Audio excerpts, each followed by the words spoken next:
Start. यदि अपराध संबंधी विधि उस अपराध को नई विनिर्दिष्ट नाम देती है तो उस नाम द्वारा ही वह अपराध आरोप में वर्णित किया जाएगा। यदि वह विधि उसे कोई विनिर्दिष्ट नाम नहीं देती है तो अपराध की इतनी परिभाषा देनी होगी जितनी से अभियुक्त को उस बात का जिसका उस पर आरोप है सूचना हो जाए। वह कानून और कानून की वह धारा जिसके विरुद्ध अपराध घटित किया जाना कथित हो आरोप में सदैव उल्लेखित की जाएगी। आरोप में अधिक कथित अपराध के समय और स्थान के संबंध में और जिस व्यक्ति के यदि कोई हो विरुद्ध या वस्तु यदि कोई हो जिसके विषय में वह अपराध किया गया उस व्यक्ति या वस्तु के संबंध में ऐसी विशिष्टियाँ जैसे कि अभियुक्त को उस बात की जिसका कि उस पर आरोप है सूचना देने के लिए उचित रूप से पर्याप्त हो के सिवाय अन्य कोई बात जो अपराध के बारे में आवश्यक ना हो आरोप में शामिल नहीं होनी चाहिए। जैसे हत्या के आरोप में उसे अस्त्र जिससे कि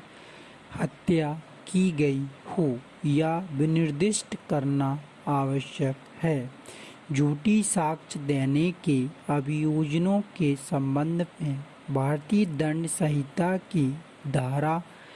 193, 194 और 195 के अधीन वह विशिष्ट कथन जिसका कि असत्य होना कथित हो आरोप में स्थिर रूप में वर्णित किया जाना चाहिए जिससे कि अभियुक्त पूर्ण रूपेण यह समझ सके कि उसके विरुद्ध क्या आरोप है। चोरी के मामले में यदि संपत्ति जिसको ले जाने का चोर का आशय था जो कि परिस्थितियों से अथवा संस्कृति से प्रदर्शित हुआ हो उसमें बहुसंख्या में संलग्न वस्तुएं शामिल हैं जिनके पास एक ही अतिक्रमण के कृत्य के द्वारा पहुंच गया था अथवा एक ही कार का विषय थी। उस संपत्ति की समस्त राशि के हटाने के क्रम में प्रत्येक वस्तु का हटाया जाना सामान्यतः अलग अलग चोरी नहीं मानी जा सकती। ऐसे मामले में संस व्यवहार एक ही था यद्यपि उसकी प्राप्ति विचार से की गई तथा यह तथ्य कि लूट के माल में अनेक वस्तुएं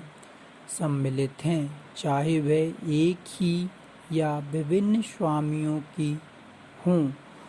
आवश्यक रूप से संस व्यवहार की एकता को नहीं तोड़ता।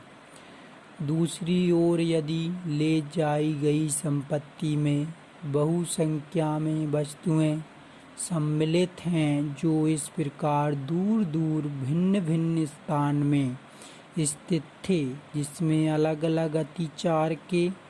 कर्म की आवश्यकता हो